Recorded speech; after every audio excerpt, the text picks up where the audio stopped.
Halo teman-teman, di sini kami akan menjelaskan salah satu materi dari mekanisme pasar modal, yaitu metodologi studi peristiwa. Sebelum itu, perkenalkan kami dari kelompok 7, yaitu Natalia dengan NIM 2021090 sebagai pemateri 1, Kisti Suari Putri dengan NIM 2021110 sebagai pemateri 2, Ade Iskandar dengan NIM 2021111, dan saya sendiri Maria Jessica Putri dengan NIM 2021081 sebagai moderator pada video ini. Adapun materi yang akan kami bahas di sini yaitu yang pertama, jenis studi peristiwa, tujuan studi peristiwa, metode studi peristiwa, analisis statistik, dan contoh studi peristiwa. Sebagai pengantar, studi peristiwa merupakan bagian dalam konsep hipotesis pasar efisien atau efficient market hypothesis yang dikemukakan oleh Farma tahun 1991. Studi peristiwa merupakan bentuk studi yang menguji efisiensi pasar bentuk setengah kuat atau semi-strong form. Selain efisiensi pasar bentuk setengah kuat, Fama tahun 1970 juga mengklasifikasi tipologi efisiensi pasar bentuk lemah atau weak form dan bentuk kuat strong form. Secara lebih spesifik, studi peristiwa menyelidiki respons pasar terhadap kandungan informasi dari suatu pengumuman atau publikasi peristiwa tertentu. Kandungan informasi dapat berupa berita baik atau good news ataupun berita buruk atau bad news. Hipotesis pasar efisien memprediksikan bahwa pasar akan memberi respons terhadap pasar positif untuk berita baik dan respon negatif untuk berita yang buruk, di mana respon pasar tersebut tercermin dari return tak normal positif atau berita baik dan return tak normal negatif atau berita buruk. Baiklah, untuk materi selanjutnya saya akan membahas mengenai jenis studi peristiwa. Peristiwa yang menjadi fokus penelitian itu dapat dikelompokkan ke dalam beberapa jenis. Di antaranya, yang pertama ada peristiwa konvensional, yang kedua peristiwa kluster, yang ketiga peristiwa yang tak terduga, yang keempat peristiwa yang terjadi bersifat relevan dan beruntutan. Jadi saya akan membahas jenis studi peristiwa yang pertama, yaitu studi peristiwa konvensional. Studi peristiwa konvensional ini mempelajari respon pasar terhadap peristiwa yang sering kali terjadi dan diumumkan secara terbuka oleh emiten di pasar modal. Lalu untuk contoh dari studi peristiwa konvensional ini yaitu pengumuman laba, pembayaran dividen, penawaran hak atas saham atau right issue, merger dan akuisisi, pengumuman pembelanjaan kapital, stock split, dan bentuk sejenis lainnya. Oleh karena peristiwa ini bersifat konvensional, maka dampak dari peristiwa pada umumnya itu mudah diantisipasi oleh para pelaku pasar. Akan tetapi dimungkinkan bahwa publikasi peristiwa oleh perusahaan ini tidak selalu mengandung makna yang sama karena manajemen atau pemilik perusahaan tersebut memiliki tujuan yang berbeda. Oleh karena itu, peneliti itu perlu melakukan kajian literatur terhadap suatu peristiwa untuk mengidentifikasi berbagai kemungkinan respon pasar terhadap suatu peristiwa dari berbagai sudut pandang teori untuk melandasi argumentasi mereka dalam menyusun hipotesis.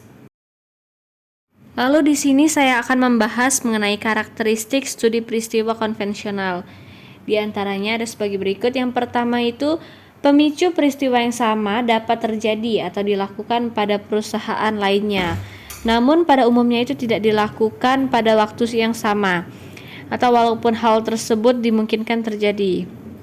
Lalu yang kedua itu peristiwa ini bersifat umum atau lazim dan seringkali merupakan peristiwa rutin yang terjadi dalam suatu perusahaan.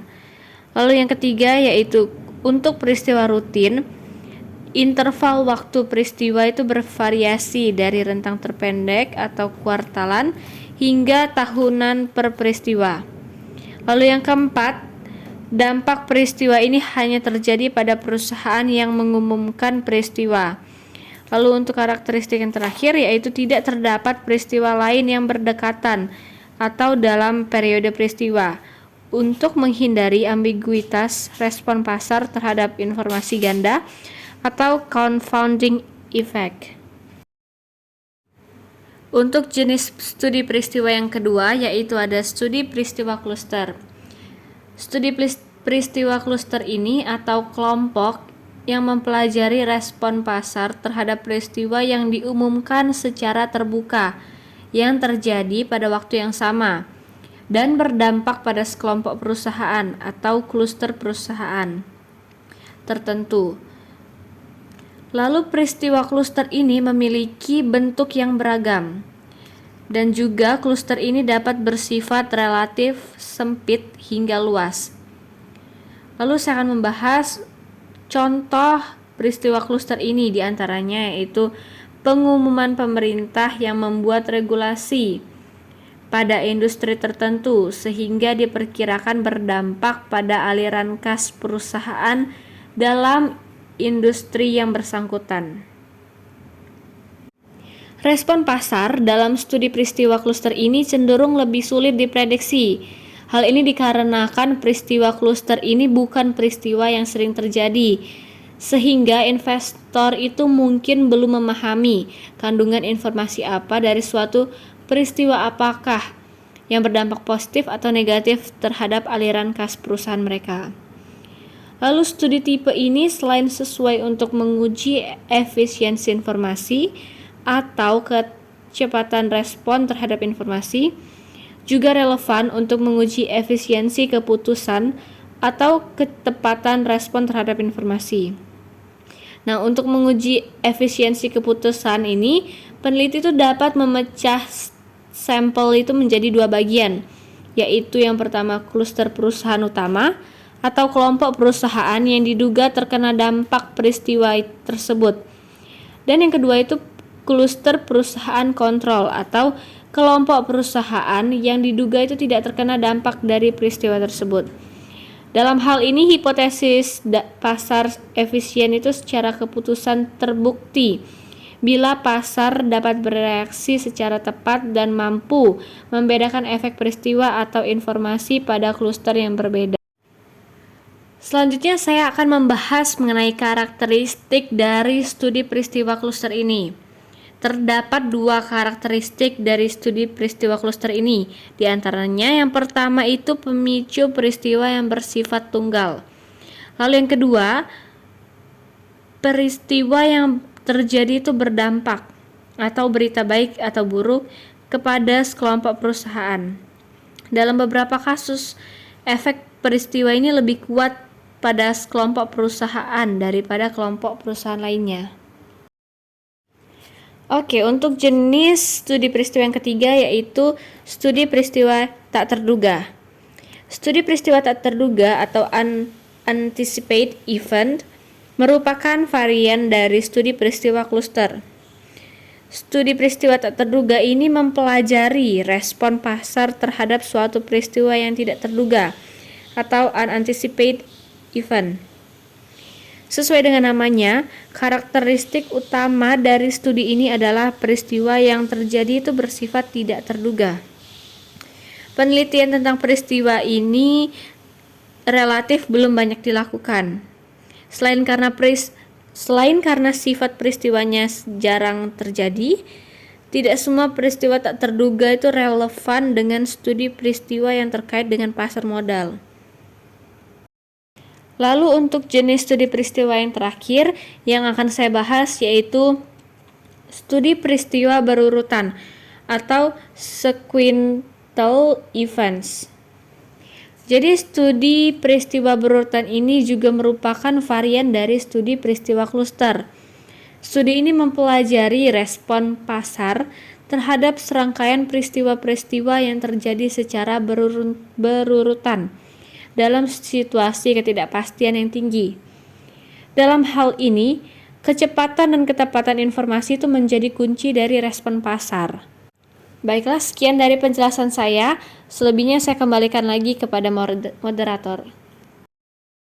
Baik, selanjutnya setelah kita mendengar penjelasan mengenai jenis studi peristiwa tadi, kita akan masuk pada materi tujuan studi peristiwa yang akan dijelaskan oleh Saudari Gesti. Baik, terima kasih atas kesempatan yang telah diberikan moderator. Selanjutnya di sini saya akan membahas mengenai tujuan studi peristiwa.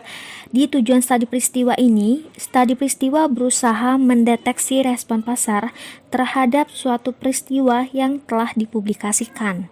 Nah, respon pasar juga itu tergantung dari kandungan informasi yang melekat dalam suatu peristiwa yang diduga akan berdampak pada aliran kas perusahaan di masa datang. Nah, secara lebih spesifik, tujuan studi peristiwa ini dia ada 3 mencakup pengujian, yaitu yang pertama ada pengujian teori, kedua pengujian respon pasar, dan ketiga itu ada pengujian return tak normal. Untuk membahas lebih lanjut, kita akan membahas terlebih dahulu mengenai pengujian teoritis. Jadi pengujian teoritis ini merupakan studi peristiwa yang pada dasarnya adalah metodologi untuk pengujian teori atau hipotesis efisiensi pasar bentuk setengah kuat. Nah, jadi pengujian teoritis ini dia itu untuk menguji suatu teori atau hipotesis efisiensi pasar bentuk setengah kuat. Nah, selain teori hipotesis pasar efisien, peristiwa tertentu itu juga dia terkait dengan landasan teori relevan lainnya. Misalnya seperti apa? Misalnya itu seperti yang pertama, studi peristiwa tentang pengumuman dividen yang seringkali itu dikaitkan dengan teori signaling. Nah, peningkatan dividen itu mengandung informasi sinyal atau berita baik atau good news yang bisa kita sebut, dan penurunan dividen juga mengandung informasi sinyal atau berita buruk atau bad news. Nah, oleh karena itu dia seringkali dikaitkan dengan teori signaling. Yang kedua itu studi peristiwa tentang pengumuman pemecahan saham atau stock split. Nah, dapat dikaitkan dengan teori signaling dan teori likuiditas. Ini saya ambil dari kutipan Copeland pada tahun 1977. Nah, di teori signaling juga berargumen bahwa pemecahan saham itu dia menunjukkan sinyal optimisme manajemen akan mampu meningkatkan kembali harga saham di masa yang akan datang. Nah, selanjutnya di teori likuiditas, dia berargumen bahwa pemecahan saham akan membawa harga saham pada tingkat yang lebih murah dan menarik bagi investor. Nah, sehingga saham menjadi lebih liquid, dan dengan meningkatnya permintaan saham itu akan dapat meningkatkan harga saham juga. Selanjutnya, di pengujian kedua itu ada pengujian respon pasar. Di pengujian respon pasar itu terkait dengan hipotesis efisiensi informasi atau kecepatan respon pasar dan efisiensi keputusan atau ketepatan respon pasar. Efisiensi informasi atau kecepatan respon pasar itu dia relevan dengan pengujian teori atau hipotesis pasar efisien bentuk setengah kuat. Nah, sedangkan di efisiensi keputusan tadi atau ketepatan respon pasar, dia relevan dengan pengujian teori yang terkait dengan studi peristiwa seperti telah disinggung pada tujuan pengujian teoritis. Selanjutnya, di pengujian respon pasar, dia itu ketepatannya terkait dengan apakah pasar bereaksi dengan benar. Selanjutnya di pengujian return tak normal. Di pengujian return tak normal ada 2 tujuan sebelumnya lebih bersifat landasan konseptual. Nah, secara empiris bentuk pengujian yang umum digunakan dalam studi peristiwa adalah bertujuan untuk menguji ada atau tidak ada return tak normal di seputar pengumuman peristiwa. Di pengujian return tak normal ini dia itu merupakan selisih positif atau negatif dari return aktual di seputar pengumuman RI dengan return harapan atau ERI. Jadi kalau bisa kita masukkan di dalam rumus ini, bisa kita lihat di dalam PPT tersebut. Untuk return tak normal itu rumusnya sama dengan RI dikurang E buka kurung RI tutup kurung. Bila tidak terdapat peristiwa, return aktual itu cenderung tidak berbeda dengan return harapan. Namun bila terdapat suatu peristiwa yang diduga dapat menyebabkan perubahan aliran kas di masa datang, pasar akan bereaksi terhadap pengumuman tersebut sehingga return aktual cenderung berbeda dari return harapan. Nah, oleh karena itu, peristiwa yang ada menyebabkan return tak normal atau AR cenderung berbeda dari 0 secara signifikan. Baik, terima kasih. Mungkin itu yang bisa saya jelaskan mengenai tujuan studi peristiwa. Selanjutnya saya kembalikan ke moderator. Nah, setelah kita mendengarkan penjelasan tentang tujuan studi peristiwa, kita akan mendengarkan materi metode studi peristiwa yang akan dijelaskan oleh Saudara Ade. Baik, di sini saya akan menjelaskan metode-metode studi peristiwa. Metode studi peristiwa terbagi menjadi 4. Yang pertama, mengidentifikasi bentuk, efek, dan waktu peristiwa. Yang pertama, peristiwa apa yang memiliki nilai informasi? Kedua, apakah nilai informasi peristiwa memiliki efek negatif atau positif terhadap return tak normal perusahaan tertentu, dan bila mana peristiwa terjadi atau dipublikasi. Yang kedua, menentukan rentang waktu studi peristiwa. Pertama, periode estimasi. T-N-E hingga T-N adalah periode yang digunakan untuk meramalkan return harapan pada periode peristiwa. Yang kedua, periode peristiwa T-N hingga T+N adalah periode di seputar peristiwa atau TO yang digunakan untuk menguji perubahan return tak normal. Di bawah ini ada sebuah catatan dapat teman-teman lihat. Asumsi jumlah interval waktu adalah sama untuk waktu sebelum dan sesudah peristiwa, yaitu sebanyak N. Yang ketiga, menentukan metode penyelesaian return yang digunakan untuk menghitung return tak normal.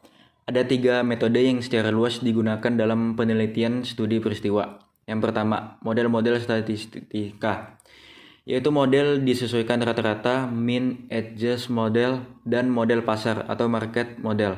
Yang kedua, model disesuaikan dengan pasar atau market adjust model. Dan yang ketiga, model-model ekonomika, yaitu capital asset pricing model atau CAPM, dan arbitrage pricing theory atau APT. Dan yang keempat adalah menentukan metode penyusunan return yang digunakan untuk menghitung return tak normal. Menghitung return tak normal di sekitar periode peristiwa atau beberapa waktu sebelum dan sesudah pengumuman peristiwa terjadi. Berikut dapat teman-teman lihat rumusnya di bawah ini. Selanjutnya adalah return harapan dapat diestimasi dengan yang pertama, model statistika. Pertama, model disesuaikan rata-rata. Model ini memprediksi return harapan berdasarkan rata-rata return selama periode estimasi. Dapat teman-teman lihat di bawah ini rumusnya.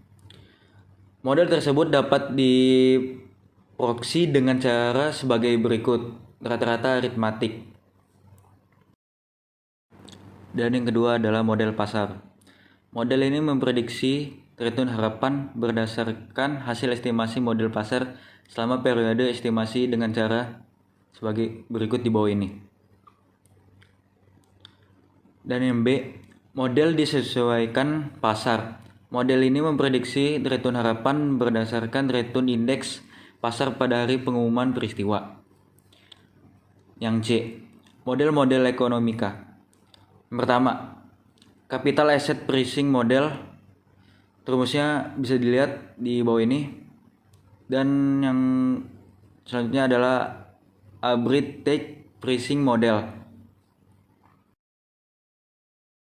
Yang kelima adalah menghitung rata-rata return tak normal dan return tak normal kumulatif dalam periode peristiwa. Yang pertama, return tak normal rata-rata atau mean tak normal return aritmatik di bawah ini. Yang kedua, return tak normal kumulatif atau kumulatif abnormal return. Yang keenam adalah merumuskan hipotesis statistis. Pertama, untuk rata-rata return tak normal, HO return tak normal sama dengan 0, HA return tak normal tidak sama dengan 0. Yang kedua adalah untuk rata-rata return tak normal kumulatif, HO return tak normal kumulatif sama dengan 0, HA return tak normal kumulatif tidak sama dengan 0. Yang ketujuh adalah menguji apakah return tak normal rata-rata atau return tak normal kumulatif berbeda dari 0. Pertama, pengujian dapat dilakukan dengan uji parametrik atau non-parametrik. Berikut dapat teman-teman lihat di bawah ini. Yang selanjutnya adalah untuk pengujian hipotesis, nilai T hitung dapat diperoleh sebagai berikut. Selanjutnya yang terakhir adalah simpulan dari hasil studi didasarkan pada probabilitas signifikansi kurang dari probabilitas yang disyaratkan. Misalnya 0,01, 0,05, dan 0,10. Yang kedua, terkait dengan langkah ke-6, prosedur perhitungan T hitung tidak dapat diperoleh dari program komputer standar. Selanjutnya adalah analisis statistik. Berikut ini adalah uji statistik parametrik. Yang pertama, kesalahan standar estimasi berdasarkan return rata-rata periode estimasi. Berikut rumus di bawah ini dapat teman-teman lihat. Dan selanjutnya itu kesalahan standar estimasi berdasarkan return prediksi periode estimasi. Dapat teman-teman lihat juga di bawah ini adalah rumusnya. Selanjutnya adalah kesalahan standar estimasi dengan penyesuaian dependensi sederhana. Berikut rumusnya di bawah ini. Oke, selanjutnya adalah kesalahan standar estimasi dengan cara seleksi silang.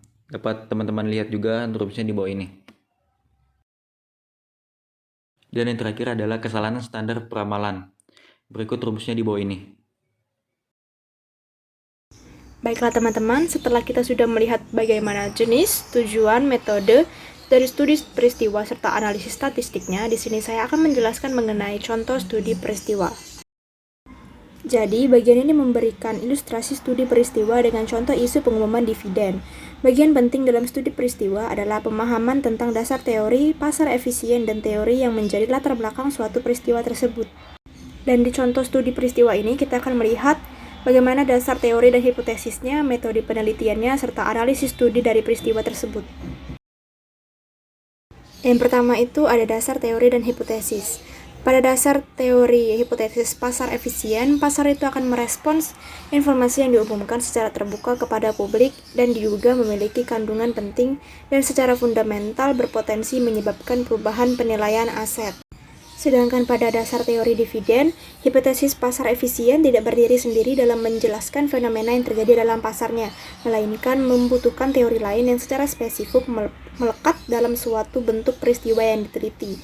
Nah, dalam hal pengumuman dividen pasar, teori yang dipakai itu adalah teori signaling.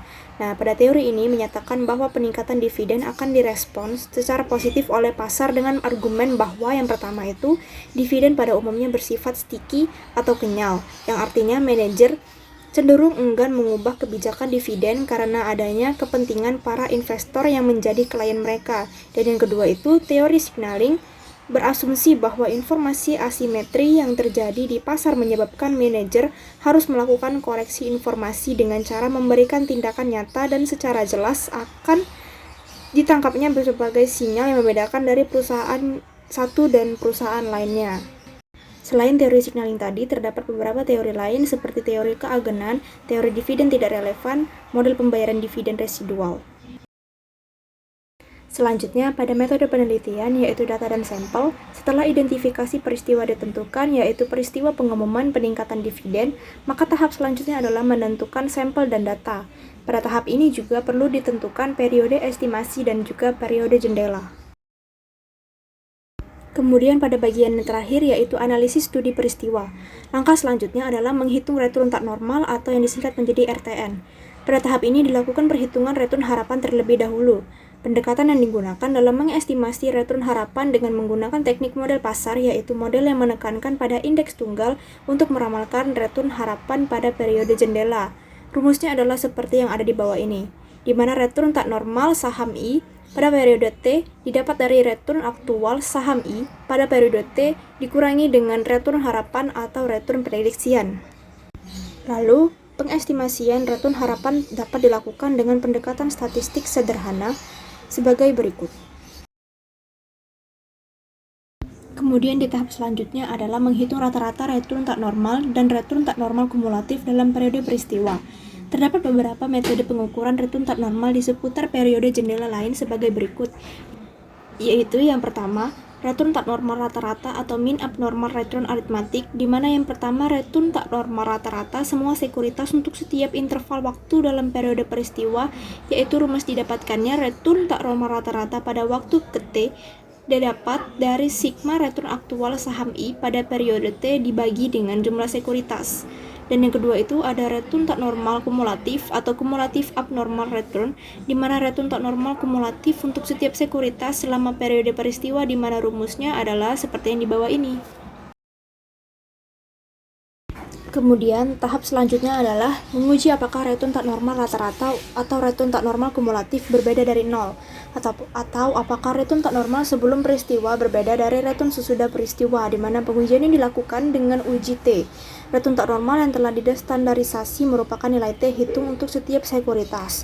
Kesalahan standar estimasi dihitung dengan cara menghitung deviasi standar return saham berdasarkan data return selama periode estimasi, yaitu T-51 hingga T-11. Berdasarkan pendekatan tersebut diperoleh KSE atau deviasi standar untuk masing-masing saham A, B, C adalah 0,243, 0,197, dan 0,188. Berikut adalah tabel return tak normal yang telah distandarisasi dan uji T.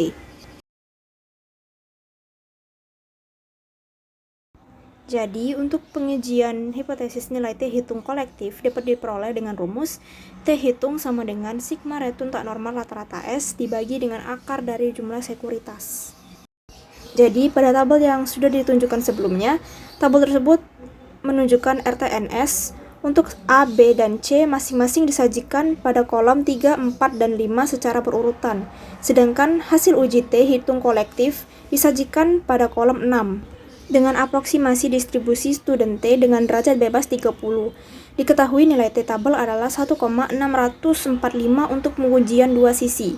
Berdasarkan distribusi T tersebut, diketahui bahwa observasi ke min 7, min 2, min 1, 0, 1, 5, dan 6 terbukti lebih besar dari T tabel. Observasi ke min 7 dan min 2 bertolak belakang dengan prediksi teori signaling, sedangkan observasi yang memberikan hasil signifikan lainnya sesuai dengan prediksi teori signaling. Namun demikian, banyaknya jumlah observasi yang menunjukkan hasil signifikan mengindikasi pasar kurang mendukung efisiensi pasar bentuk setengah kuat.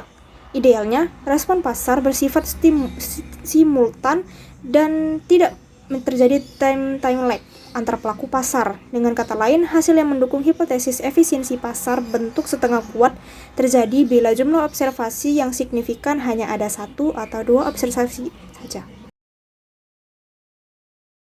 Baiklah teman-teman, sekian materi metodologi studi peristiwa yang dapat kami sampaikan. Kami memohon maaf jika masih terdapat banyak kekurangan video ini. Semoga bermanfaat dan sampai jumpa.